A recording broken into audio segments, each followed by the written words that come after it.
हिमाचल प्रदेश विधानसभा का मानसून सत्र 21 अगस्त से शुरू होगा। विधानसभा अध्यक्ष कुलदीप सिंह पठानिया ने बताया कि 14वीं विधानसभा के 12वें सत्र का शुभारंभ 21 अगस्त को सुबह 11 बजे होगा और ये सत्र 3 सितंबर तक चलेगा, जिसमें कुल 10 बैठकें आयोजित की जाएगी।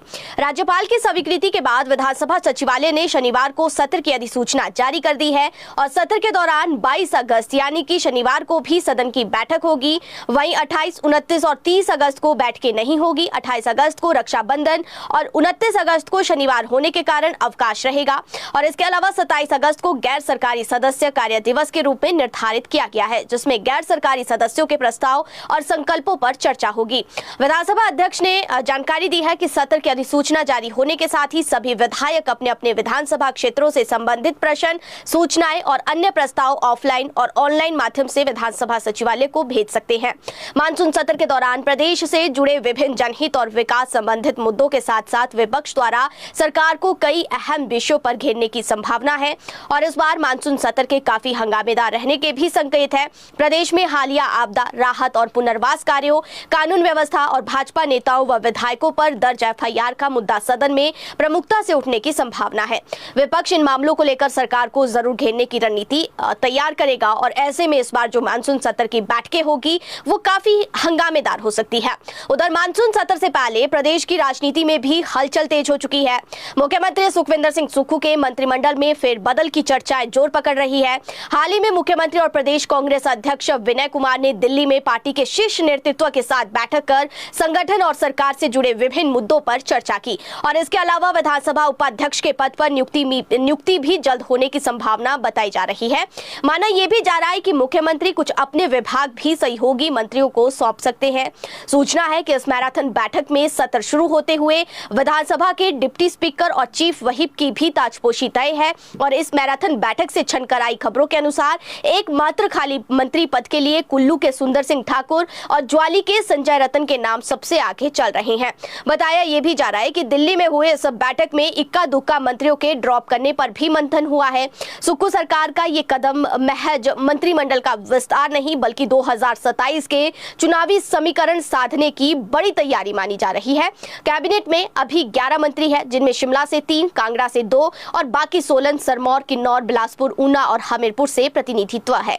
मंडी, लाहौल स्पीति, चंबा और कुल्लू जैसे बड़े जिलों से अभी तक कोई मंत्री नहीं है और जिससे नाराजगी भी है। ऐसे में 2 नए चेहरों को जगह मिलने की संभावना से इनकार नहीं किया जा सकता और साथ ही राजेश धर्माणी और यादविंदर गोमा को नए विभाग दिए जाने की भी चर्चा चल रही है। कांग्रेस ने राजनीतिक मामलों की कमेटी की बैठक भी धर्मशाला की बजाय अब कसौली में करने का मन बनाया है। तो कुल मिलाकर जो है वो सुक्खू सरकार का ये फेरबदल न सिर्फ संगठन को साधने वाला होगा बल्कि 2027 के चुनाव रोड मैप की पहली सीढ़ी भी साबित होगा। वहीं आज मुख्यमंत्री सुखविंदर सिंह सुक्खू अपने दिल्ली दौरे के बाद सीधा पठानकोट से चंबा पहुंच चुके हैं। कल चंबा में विभिन्न विकासात्मक परियोजनाओं की सौगात सीएम देंगे और इसके बाद सीएम सुक्खू 3 अगस्त को शिमला वापस लौटेंगे। मुख्यमंत्री सुखविंदर सिंह सुक्खू ने आज भाजपा पर तीखा हमला करते हुए कहा कि राजनीति संपत्ति बढ़ाने का माध्यम नहीं है। उन्होंने कहा कि यदि किसी जनप्रतिनिधि चाहे वो किसी भी दल का हो के खिलाफ अवैध संपत्ति अर्जित करने की शिकायत दर्ज होती है तो उसकी निष्पक्ष जांच होनी चाहिए। उन्होंने कहा कि उनकी सरकार प्रदेश की जनता के हितों की रक्षा करने और व्यवस्था में पारदर्शिता लाने के उद्देश्य से सत्ता में आई है, जबकि कुछ लोगों ने राजनीति को जनसेवा नहीं बल्कि अपनी संपत्ति बढ़ाने का माध्यम बना लिया है। मुख्यमंत्री ने भाजपा पर निशाना साधते हुए कहा कि ये सवाल उठना स्वाभाविक है कि किसी व्यक्ति की संपत्ति कुछ ही वर्षों में 50 करोड़ से 100 करोड़ रुपए आखिर कैसे पहुंच जाती है। उन्होंने कहा कि जिन नेताओं के खिलाफ शिकायतें हैं उन्हें अपनी संपत्ति का पूरा विवरण सार्वजनिक करना चाहिए ताकि जनता के सामने सच्चाई आ सके। सीएम ने स्पष्ट किया है कि सरकार की कार्रवाई किसी राजनीतिक प्रतिशोध की भावना से नहीं होगी। कानून सभी के लिए समान है और यदि कोई व्यक्ति भ्रष्टाचार या अवैध तरीके से संपत्ति अर्जित करने का दोषी पाया जाता है तो उसके खिलाफ नियमानुसार कड़ी कार्रवाई अमल में लाई जाएगी। मंत्रिमंडल विस्तार पर पूछे गए सवाल पर भी सीएम ने कहा कि इस विषय पर व्यापक चर्चा हो चुकी है और अंतिम दौर की बातचीत जारी है। जैसे ये प्रक्रिया पूरी होगी स्थिति पूरी तरह से स्पष्ट हो जाएगी, यानी कि अब हिमाचल प्रदेश की सुक्खू सरकार में आने वाले समय में कई बड़े बदलाव देखे जा सकते हैं। विधानसभा का सत्र शुरू होने से पहले वाले मंत्रिमंडल में कई नए विधायक यानी कि नए मंत्री जो है वो शामिल हो सकते हैं। और इसके साथ ही क्योंकि विधानसभा के उपाध्यक्ष और चीफ व्हिप का जो पद खाली है उस पर भी नई ताजपोशी होने की जो संभावनाएं हैं वो नजर आ रही है। तो अब आने वाला समय बताएगा कि आखिरकार क्या बदलाव जो है वो सुक्खू कैबिनेट में और सुक्खू सरकार में बड़े पदों पर अब देखने को मिलेंगे। फिलहाल हम अगली खबर की बात करते हैं, क्योंकि आज नेता प्रतिपक्ष जयराम ठाकुर ने शिमला में प्रेस कॉन्फ्रेंस कर प्रदेश सरकार पर तीखा हमला बोलते हुए आरोप लगाया कि हिमाचल प्रदेश में लोकतांत्रिक मूल्यों के बजाय राजनीतिक प्रतिशोध की राजनीति हो रही है। उन्होंने दावा किया कि भाजपा नेताओं, विधायकों, जिला परिषद सदस्यों और पंचायत प्रतिनिधियों को चुनकर निशाना बनाया जा रहा है और प्रशासन का दुरुपयोग किया जा रहा है। जयराम ठाकुर ने कहा कि कांग्रेस सरकार ने विकास कार्यों पर ध्यान देने की बजाय राजनीतिक विरोधियों के खिलाफ कार्रवाई को प्राथमिकता दी है। उन्होंने आरोप लगाया कि जो भी व्यक्ति सरकार की नीतियों का विरोध करता है या भाजपा के साथ खड़ा दिखाई देता है उसके खिलाफ विभिन्न माध्यमों से कार्रवाई की जा रही है। उन्होंने ये भी दावा किया कि भाजपा प्रदेश अध्यक्ष डॉक्टर राजीव बिंदल, विधायक सुधीर शर्मा, विधायक होशियार सिंह, विधायक आशीष शर्मा, पूर्व मंत्री सुखराम चौधरी सहित कई भाजपा नेताओं के खिलाफ मामले दर्ज किए गए या जांच एजेंसियों का दबाव बनाया गया। साथ ही उन्होंने आरोप लगाया कि भाजपा में शामिल हुए नेताओं और उनके सहयोगियों को भी प्रताड़ित किया जा रहा है। अगली खबर की बात करें तो प्रदेश सरकार ने निजी वाहन मालिकों को बड़ी राहत देते हुए सीलबंद और प्रतिबंधित सड़कों के पास शुल्क में कमी कर दी है।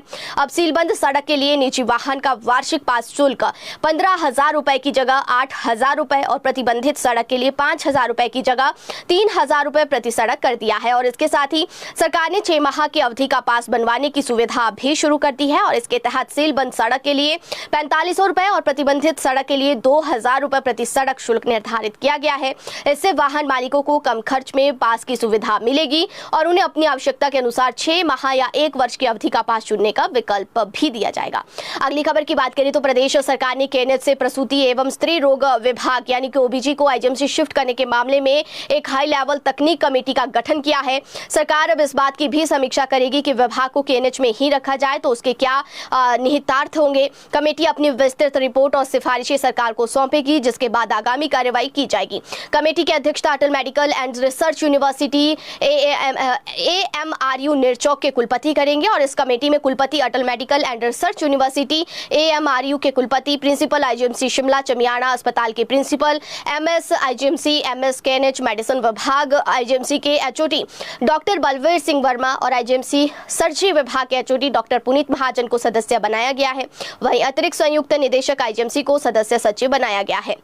अगली खबर की बात करें तो शिक्षा विभाग ने सभी प्रधानाचार्यों और मुख्य अध्यापकों को निर्देश जारी करते हुए पीटीए के तहत नियुक्त शिक्षकों को अर्जित अवकाश का लाभ देने के आदेश दिए हैं। जारी निर्देशों के अनुसार स्कूल शिक्षा निदेशालय के 17 जुलाई के 2026 के पत्र के अनुपालन में उन पीटीए शिक्षकों के पक्ष में अर्जित अवकाश जमा किया जा सकता है जिनकी सेवाएं 1 अप्रैल 2018 से पिछली तिथि से नियमित की गई थी। हालांकि ये लाभ बिना किसी वित्तीय भुगतान के दिया जाएगा और आदेशों में यह भी स्पष्ट किया गया है कि ये मामला न्यायालय से संबंधित होने के कारण सभी विद्यालयों को निर्देशों का तत्काल पालन करते हुए इसकी अनुपालना रिपोर्ट जल्द भेजनी होगी और इस फैसले से उन पीटीए शिक्षकों को राहत मिलेगी जिनकी सेवाएं पूर्व प्रभार से नियमित हुई थी। अगली खबर की बात करते हैं तो प्रदेश सरकार ने राज्य में विभिन्न विकास परियोजनाओं और योजनाओं के वित्तपोषण के लिए खुले बाजार से 700 करोड़ रुपए का ऋण जुटाने का फैसला लिया है और ये राशि प्रदेश में सड़क, पुल, भवन, पेयजल, स्वास्थ्य, शिक्षा और अन्य आधारभूत ढांचा परियोजनाओं के साथ साथ स्वीकृत विकास योजनाओं पर खर्च की जाएगी। वित्त विभाग की अधिसूचना के अनुसार सरकार 13 वर्ष की अवधि वाली सरकारी प्रतिभूतियां जारी करेगी और इन प्रतिभूतियों की आरबीआई के माध्यम से ई नीलामी प्रक्रिया के जरिए संपन्न होगी और इस नीलामी में बैंक, बीमा कंपनियां, वित्तीय संस्थान और अन्य अधिकृत निवेशक भाग ले सकेंगे। नीलामी से प्राप्त धनराशि सीधे राज्य सरकार के खाते में आएगी जिसका उपयोग बजट में स्वीकृत योजनाओं और पूंजीगत विकास कार्यों के लिए किया जाएगा। राज्य सरकार का मानना है कि विकास कार्यों की निरंतरता बनाए रखने और पूंजीगत निवेश को बढ़ाने के लिए समय समय पर बाजार से ऋण लेना आवश्यक है।